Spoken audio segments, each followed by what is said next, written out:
Hello बच्चों, आज हम देखने वाले सबसे इम्पोर्टेंट और मोस्ट डिमांडिंग चैप्टर ग्रेविटेशन। इस चैप्टर में मैं आपको थियरी के साथ साथ बोर्ड में आने वाले क्वेश्चंस के बारे में बताने वाला हूँ और उस क्वेश्चंस के आंसर्स कैसे करने वो भी बताने वाला हूँ।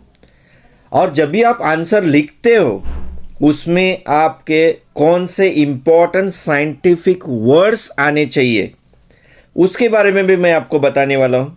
इसलिए इस वीडियो को लास्ट तक देखना, ठीक है बच्चों। तो चलो शुरुआत करते हैं ग्रेविटेशन के लिए। अब हमें पता है कि ग्रेविटेशन का जो इन्वेंशन किया था वो सर आइजैक न्यूटन ने किया था। तब वो कैसे किया था उसके लिए यहाँ पे हमें एक पिक्चर दिया गया है। अब इसमें क्या दिखाया गया है कि सर आइजैक न्यूटन जो थे वो एक एप्पल के पेड़ के नीचे बैठे थे। तो वो जो पेड़ से जब एप्पल गिरा तो वो एप्पल सीधा उनके सामने आके गिरा। वो साइंटिस्ट थे तो उनके मन में एक सवाल आया कि भाई ये एप्पल नीचे ही क्यों आया, हवा में क्यों नहीं गया या ऊपर क्यों नहीं गया। तो उसके बारे में जब भी उन्होंने बहुत सारे एक्सपेरिमेंट्स किए तो उनको ये पता चला कि ये जो अर्थ है ये सारे ऑब्जेक्ट्स को अपनी तरफ अट्रैक्ट करती है। अब वो साइंटिस्ट है तो उनको और एक सवाल मन में आया कि जब ये अर्थ को अपनी तरफ अट्रैक्ट करती है तो फिर ये एप्पल जो है वो ऐसे क्यों नहीं गया। अब यहाँ पे भी तो अर्थ है, इधर भी तो अर्थ है, तो ये पॉइंट की तरफ क्यों नहीं गया, ये उनको सवाल आया। उसका जब उन्होंने आंसर ढूंढने की कोशिश की, उन्होंने बताया कि अर्थ जो है वो सारे ऑब्जेक्ट्स को अपने सेंटर की तरफ खींचता है, ठीक है। तो इसके बाद उनके मन में और एक सवाल आया कि एप्पल तो चलो अर्थ के नियर बाय ऑब्जेक्ट है, तो क्या अर्थ मून को भी अपनी तरफ खींचती है। इसके लिए भी उन्होंने फिर एक्सपेरिमेंट्स किए और उसके लिए उन्होंने कुछ हमें बताया जो हम आगे जाके पढ़ने वाले सर्कुलर मोशन में, ठीक है। तो इस प्रकार से ग्रेविटेशन का इन्वेंशन हुआ। तो what does it mean by gravitation. तो ग्रेविटेशन क्या होता है, तो ग्रेविटेशन एक फोर्स होता है जो अर्थ सारे ऑब्जेक्ट्स पे लगाता है, उसके सारे ऑब्जेक्ट्स को अपनी तरफ अट्रैक्ट करता है, उसको हम ग्रेविटी बोलते हैं। मतलब ग्रेविटी या ग्रेविटेशन जो है वो एक फोर्स है। तो अब हमने 9th स्टैंडर्ड में एक चीज़ पढ़ी थी कि जब भी कोई फोर्स आता है तो वहाँ पे मोशन आती ही है। इसीलिए वो एप्पल नीचे आया और इसीलिए एप्पल में मोशन आई, क्योंकि अर्थ उसमें फोर्स लगा रहा है। तो अब जो मून के बारे में हमने पढ़ा था कि मून भी अर्थ के अराउंड मोशन में है, तो इसका मतलब मून पे भी तो फोर्स लग रहा है। तो ये जो मून है ये कौन से मोशन में, तो वो सर्कुलर मोशन में। तो इसलिए चलो थोड़ा सा पढ़ते हैं अभी सर्कुलर मोशन और सेंट्रीपिटल फोर्स के बारे में। अब सर्कुलर मोशन के लिए यहाँ पे एक एक्सपेरिमेंट किया हुआ है। आपको करना क्या है, एक रोप लेना है और उस रोप के एक एंड पे एक स्टोन बांधना है और दूसरा जो एंड है वो आपको अपने हाथ में लेके उसको घुमाना है। जैसे ये पिक्चर में दिखाया गया उस तरीके से आपको उस स्टोन का एक सर्कुलर मोशन दिखाई देगा। तो इसमें आपको बहुत सारे फोर्सेस दिखाई देंगे। तो रोप को आपने जब तक हाथ में पकड़ा हुआ है तब तक ही ये स्टोन सर्कुलर मोशन करेगा। जैसे ही आपने इस रोप को जैसे ही आपने हाथ से छोड़ा तो वो जो स्टोन है वो क्या कर जाएगा, फ्लाई ऑफ कर जाएगा। जैसे यहाँ इस पिक्चर में दिखाया गया है। मतलब यहाँ पे देखो, यहाँ पे रोप जो है वो क्या कर लिया है, रोप को छोड़ दिया गया है, जिसकी वजह से ये जो स्टोन है इस डायरेक्शन में क्या कर लिया, फ्लाई ऑफ कर गया, ठीक है बच्चों। तो अभी इसमें ये देखना है कि ये जो रोप ने जो सर्कुलर मोशन की हुई है, ये जो रोप ने या स्टोन ने जो सर्कुलर मोशन की हुई है, इसके पीछे कौन सा फोर्स काम कर रहा है। तो इसके पीछे जो है वो है सेंट्रीपिटल फोर्स काम कर रहा है। तो सेंट्रीपिटल फोर्स मतलब क्या है, यहाँ पे देखो मैंने अंडरलाइन करके दिखाया हुआ है। What is centripetal force, a force acts on any object moving along a circle and it's directed towards the center of circle is called centripetal force.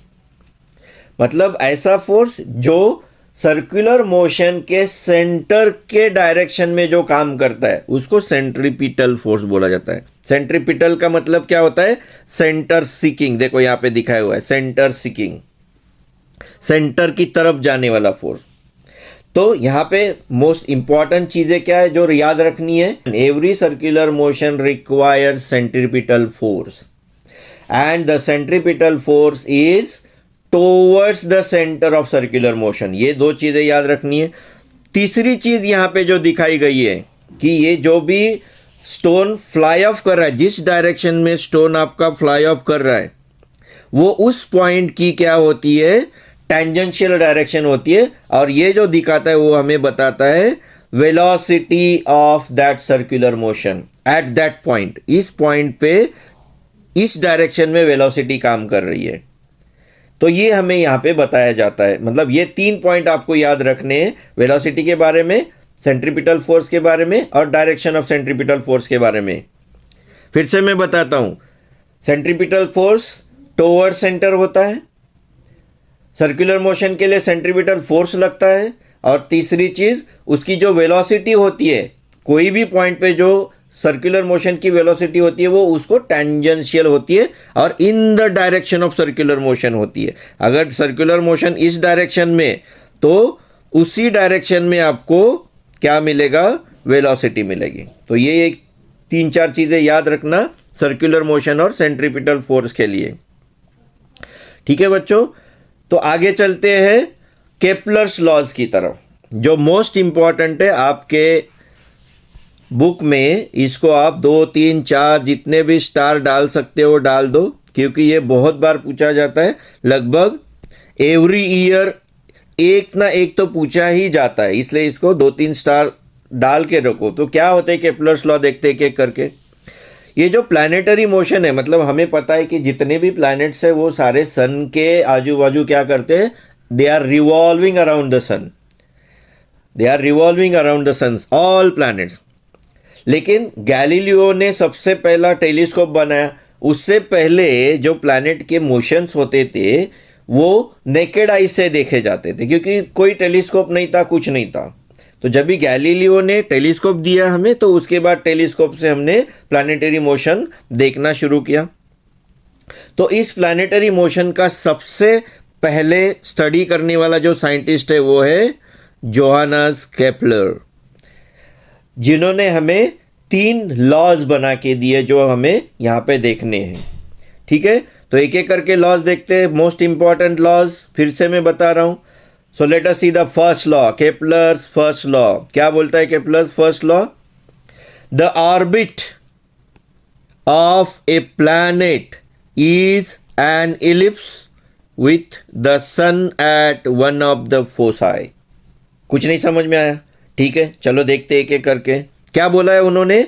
ये जब भी प्लैनेट सन के अराउंड जब भी रिवॉल्व करते हैं तो उनका जो ऑर्बिट है, रिवॉल्विंग ऑर्बिट है, वो क्या होता है? इलिप्टिकल होता है, इलिप्स होता है. और दूसरा चीज यहाँ पे क्या बताया हुआ है?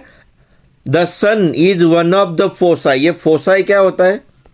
फोसाई मतलब फोकल पॉइंट का प्यूरल है. जैसे रेडियस का रेड आई होता है, उस तरीके से ये फोकल का फोसाई होता है, फोकल पॉइंट का ये फोसाई होता है. तो इस तरीके से ये आपको फर्स्ट लॉ दिया गया है, केपलर्स फर्स्ट लॉ. अभी जैसे मैंने बताया ये इलिप्स क्या होता है, इलिप्स कैसे बनता है, उसके लिए आपको यहाँ पे डायग्राम दिया गया है. देखो इलिप्स कैसे बनता है. अगर कोन को मैंने सीधा काटा, सो कोन को अगर हॉरिजॉन्टल मैंने काटा तो मुझे कौन सी फिगर मिल रही है? सर्कल मिल रहा है. और वही अगर सेकंड में बताया, देखो वही अगर मैंने कोन को ऐसे इंक्लाइंड में काटा, एंगल में काटा, तो मुझे क्या मिलता है? इलिप्स मिलता है. तो उसी को यहाँ पे थोड़ा सा बड़ा करके दिखाई, ये वाला जो फिगर है इलिप्स को थोड़ा सा बड़ा करके दिखाया हुआ है. तो क्या क्या होता है इलिप्स ने? देखो इलिप्स का शेप जो होता है वो जैसे यहाँ पे दिखाया गया है, ब्लू लाइन में जो दिखाया गया है उस तरीके का होता है. और इलिप्स में हमेशा क्या होते हैं? 2 फोकल पॉइंट होते हैं. देखो F1 एंड F2. ऐसे दो फोकल पॉइंट होते, इसलिए उन्होंने फोकाई बोला हुआ है। फोकाई मतलब दो फोकल पॉइंट्स। अब चलते अपने लॉज की तरफ, क्या बोला है देखते हैं। The orbit of a planet is an ellipse with sun at one of the foci. मतलब ये जो प्लैनेट्स है वो प्लैनेट हमेशा सन के अराउंड इलिप्टिकल ऑर्बिट में घूमते हैं, और सन जो होता है वो हर एक प्लैनेट के लिए अलग अलग फोकल पॉइंट पे होगा। किसी प्लैनेट के लिए F1 पे होगा, किसी प्लैनेट के लिए F2 पे होगा। तो दोनों में से कोई भी एक फोकल पॉइंट पे वो सन हो सकता है। ये पहला लॉ है, सिंपल लॉ है, याद रखना। सेकंड लॉ क्या है? The line joining the planet and the sun sweeps equal areas in equal interval of time. फिर भी कुछ भी नहीं समझा, पता है मुझे। ठीक है, चलो देखते हैं क्या है, थोड़ा तोड़ तोड़ के समझते हैं। Line joining the planet and the sun, इसका मतलब क्या है? चलो यहाँ पे फिगर दी है, देखो यहाँ पे सन है हमारा, ये वाला सन है हमारा। तो ये जो एस ए, ये वाली जो लाइन है, S A, S B, S C, S D, ये जितनी भी लाइन्स आपको यहाँ दिखाई हुई है, S A, S B, S C, S D, S E and S F, ये सारी कौन है? Line joining the planet and the sun है। ठीक है, तो अभी आगे देखते क्या बोला हुआ है। Sweeps equal areas in equal interval of time. अब ये सेकंड लॉ के लिए ही ये फिगर दी गई है।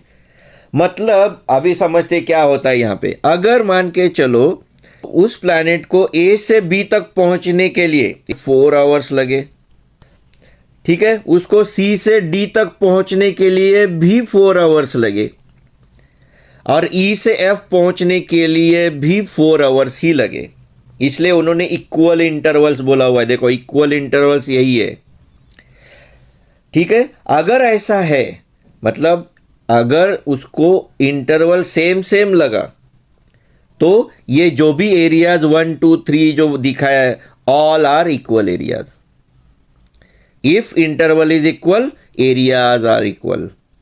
सो थर्ड लॉ क्या है? The square of its period of revolution around the sun is directly proportional to the cube of the mean distance of a planet from the sun। ये हो गया थर्ड लॉ। अब समझते हैं इसको क्या है। सबसे पहले यहाँ पे आपको जब भी एग्जाम में लिखना है, जैसे मैंने पहले बोला हुआ है कि मैं इंपॉर्टेंट चीज़ें बताने वाला हूँ, तो ये याद रखो। तो सबसे पहले ये जो इट्स वर्ड है, इस इट्स वर्ड्स को हटा के यहाँ पे आपको लिखना है प्लैनेट्स। देखो, तो अभी पढ़ो। The square of planets period of revolution around the sun is directly proportional to the cube of the mean distance of a planet from the sun. ऐसे ही लिखना है आपको, इट्स मत लिखना। ठीक है बच्चों, तो समझते अभी ये क्या क्या है, क्या क्या बताया गया है यहाँ पे। ठीक है, तो इसमें क्या बोला हुआ है कि अभी पीरियड ऑफ रिवोल्यूशन क्या होता है? पीरियड ऑफ रिवोल्यूशन मतलब यहाँ पे टी से दिखाया गया है। पीरियड ऑफ रिवोल्यूशन टी से बताया जाता है। पीरियड ऑफ रिवोल्यूशन मतलब the time taken by the planet to complete one revolution around the sun. याद रखो ये चीज़ को जो मैंने बोला, ठीक है ना। तो उन्होंने क्या बोला हुआ है, ये जो पीरियड ऑफ रिवोल्यूशन है, तो square of period of revolution is directly proportional two cube of mean distance. अगर प्लैनेट और सन के बीच का डिस्टेंस मैंने आर लिया, प्लैनेट और सन के बीच का डिस्टेंस मैंने आर लिया, तो उसका क्यूब। अब यहाँ पे सबसे इंपॉर्टेंट वर्ड है, वो है मीन। अगर आपने यहाँ पे मीन नहीं लिखा तो आपको कोई मार्क्स नहीं मिलने वाले, ध्यान रखो। क्यों? क्योंकि मीन ये वर्ड क्यों इंपॉर्टेंट है मैं बताता हूँ। चलो इस फिगर पे चलते हैं फिर से। यहाँ पे देखो, अगर प्लैनेट और सन के बीच का डिस्टेंस मैं यहाँ पे देखूँ तो S A, S B, S C, S D, S E, S F है। तो इसमें से कोई डिस्टेंस सेम नहीं है। मतलब सन और प्लैनेट के बीच का जो डिस्टेंस होता है वो कंटिन्यूसली चेंज हो रहा है। इसलिए ये सारे डिस्टेंसेस का मीन मतलब एवरेज लिया जाता है, और उसको ये आर लिया जाता है। ये जो आर है वो सारे डिस्टेंसेस का एवरेज है। इसलिए यहाँ पे ये जो मीन वर्ड है, ये मीन वर्ड बहुत ही इंपॉर्टेंट है, ये आपके डेफिनेशन में आना चाहिए। ठीक है, तो अभी मैथ्स का थोड़ा सा यूज करते हैं यहाँ पे। ठीक है, अभी जैसे यहाँ पे लिखा हुआ है कि T square is directly proportional to R cube, तो हमने रेशियो प्रोपोर्शन सीखा हुआ है। तो अगर प्रोपोर्शनलिटी साइन हटा के अगर मुझे इक्वल टू साइन डालना है तो मुझे क्या करना पड़ता है, एक कांस्टेंट लेना पड़ता है। तो के आर क्यूब आ गया मेरा। इसका मतलब क्या आ गया मेरा, T square upon R cube is equal to K. ये भी लॉ है आपका, ये वाला जो थर्ड लॉ है, ये थर्ड लॉ आप ऐसे भी बता सकते हो कि ratio of square of period of revolution with respect two cube of mean distance of the planet is constant. ऐसे भी ये लॉ बता सकते हो आप। ठीक है ना, दोनों तरीके से आप बता सकते हो। तो ये हो गए आपके 3 लॉज, केपलर के 3 लॉ जो मोस्ट इंपॉर्टेंट है, हमें पता है इसमें से एक ना एक हर साल आता ही है। ठीक है बच्चों, तो चलो चलते हैं अभी आगे वाले लॉ पे। वो है हमारा Newton's universal law of gravitation. अब ये क्या होता है और इसको यूनिवर्सल लॉ क्यों बोला जाता है वो भी मैं बताने वाला हूँ।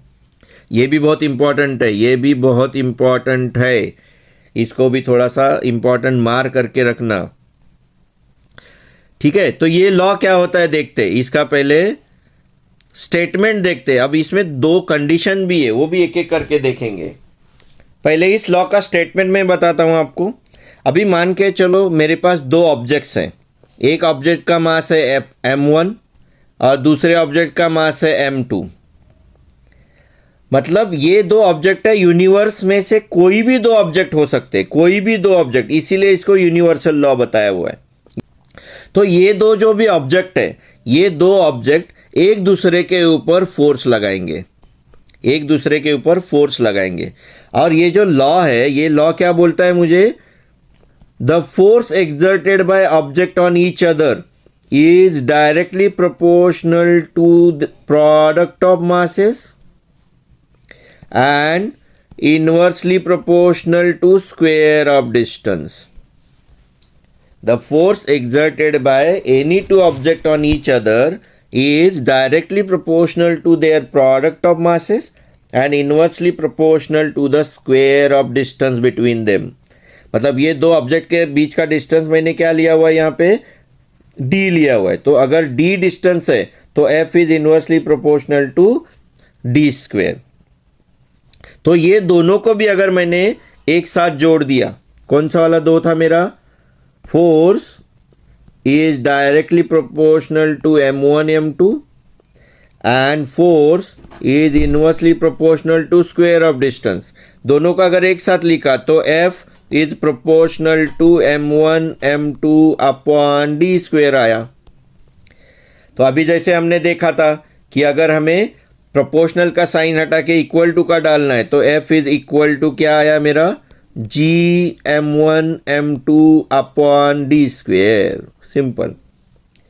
जिसमें ये जो g है यहाँ पे दिखा हुआ है, देखो what is g, g is the constant of proportionality and is called as universal gravitational constant. Universal gravitational constant है ये। तो ये होता है हमारा न्यूटन्स यूनिवर्सल लॉ।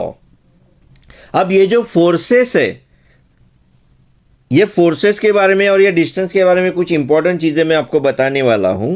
तो ये जो फोर्सेस होते हैं ये हमेशा एक दूसरे से अपोजिट होते हैं, पहली चीज़। दूसरी चीज़, ये जो फोर्सेस होते हैं वो हमेशा ये दोनों ऑब्जेक्ट के सेंटर टू सेंटर, ऑब्जेक्ट के सेंटर टू सेंटर ज्वाइन करने वाली जो लाइन होती है उसी के ऊपर होते हैं। एक ये हो गया। और तीसरा चीज़ ये है कि ये जो डिस्टेंस हमें d लेना है वो हमेशा एक ऑब्जेक्ट के सेंटर से दूसरे ऑब्जेक्ट के सेंटर तक ही लेना है, ध्यान रखना। मतलब ये ऑब्जेक्ट के सरफेस टू सरफेस नहीं लेना है, सरफेस टू सरफेस नहीं लेना है, सेंटर टू सेंटर लेना है। इस चीज़ का आगे हमें बहुत यूज़ होने वाला है, ध्यान रखना, इसलिए ये मैं बता के रखने वाला हूँ। तो ये हो गया हमारा न्यूटन्स यूनिवर्सल लॉ। अब आगे है क्या है हमारा, uniform circular motion and magnitude of centripetal force. तो ये जो केपलर्स लॉ हमने देखा था उसका यूज हम यहाँ पे करने वाले हैं। देखो सेंट्रीपिटल फोर्स का formula F is equal to M V square upon R, जिसमें m है मास, v है वेलोसिटी और r जो है वो सर्कुलर मोशन की रेडियस है। ठीक है, तो अभी जब भी कोई प्लैनेट सर्कुलर मोशन करता है सन के अराउंड, मान के चलो उसका रेडियस r है, तो वेलोसिटी का फॉर्मूला हमारा क्या होता है? Velocity v is equal to distance travel divided by time taken.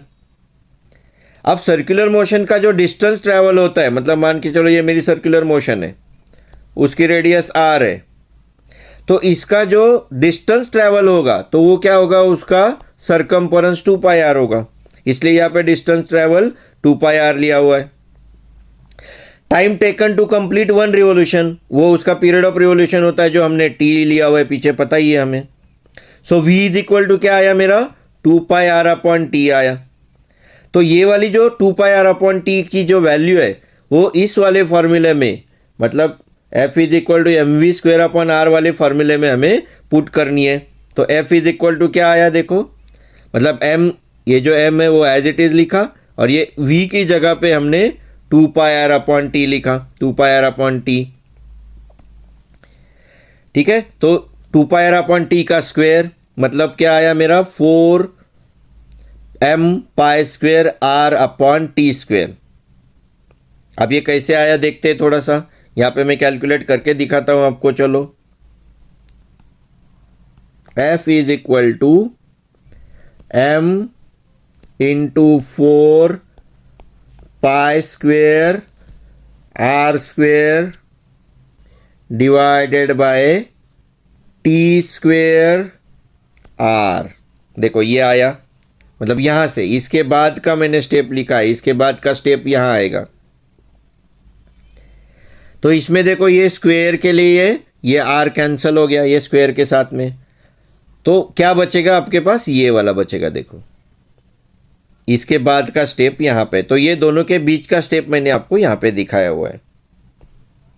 अब चलते आगे।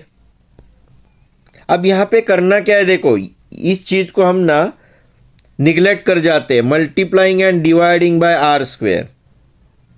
मतलब ये वाला जो है इसको हमें क्या करना है? R square upon R square से मल्टीप्लाई करना है, ध्यान रखना इस चीज़ का। तो करते हैं, देखते क्या क्या होता है, कैसे सॉल्व करना है इसको, क्योंकि ये हम निगलेक्ट कर जाते हैं फिर समझ में नहीं आता है। देखो हमारे पास क्या था अभी? F is equal to 4m pi square r upon T square है। इसको क्या करना है मुझे? R square upon R square से मल्टीप्लाई करना है। तो यहां पे क्या आएगा? देखो अब मैं थोड़ा सा रीअरेंज कर रहा हूं, ये 4m पाई स्क्वेयर, अब ये r into R, R cube बना।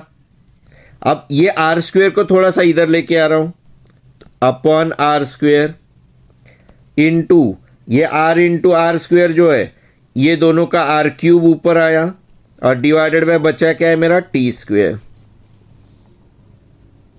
तो इस प्रकार से ये R square upon R square से मल्टीप्लाई करने के बाद ये देखो ये वाला स्टेप मैंने लिखा, देखो वहां पे ये ऐसे आया हुआ है, ये स्टेप ऐसे आया हुआ है। देखो ये बीच का स्टेप मैंने लिख के दिखाया है आप लोगों को। तो अब चलते थोड़ा सा अपना जो केपलर लॉ था, केपलर लॉ क्या बताता था मुझे? T square upon R cube is equal to K था। तो फिर R cube upon T square जो हमारा यहाँ पे है, R cube upon T square क्या होगा मेरा? R cube upon T square is equal to 1 upon K, जो देखो यहाँ पे लिया हुआ है। तो R cube upon T square की जगह पे, इसकी जगह पे यहाँ पे ये अपॉन के यहाँ पे लिया हुआ है। देखो तो इसमें से जितने भी आपके बाजू में लिखे हुए जो भी है ये वाले 4m pi square upon K जो है ये सारे कांस्टेंट है। 4 कांस्टेंट है, मास कांस्टेंट है, पाई तो कांस्टेंट होता ही है, के कांस्टेंट है। तो ये सारा चीज़ कांस्टेंट है, तो चेंज होने वाला कौन है मेरा? सिर्फ आर स्क्वेयर। मतलब उसकी जो रेडियस है, सिर्फ रेडियस चेंज होने वाली है, बाकी सब तो कांस्टेंट ही है। इसलिए एफ इज इक्वल टू, फिर इन सारी चीज़ों की जगह पे हमने कांस्टेंट लिया, तो F is equal to constant into 1/r square. इसका मतलब हमने यहाँ पे क्या किया? केपलर्स लॉ का यूज करके न्यूटन्स यूनिवर्सल लॉ को हमने प्रूव करके दिखाया। तो अगले वीडियो में हम देखेंगे ये वाले 2 एग्जाम्पल्स। आज के लिए बस इतना ही। अगर मेरा वीडियो अच्छा लगे तो लाइक करना, सब्सक्राइब करना और शेयर करना मत भूलना। Thank you for watching guys.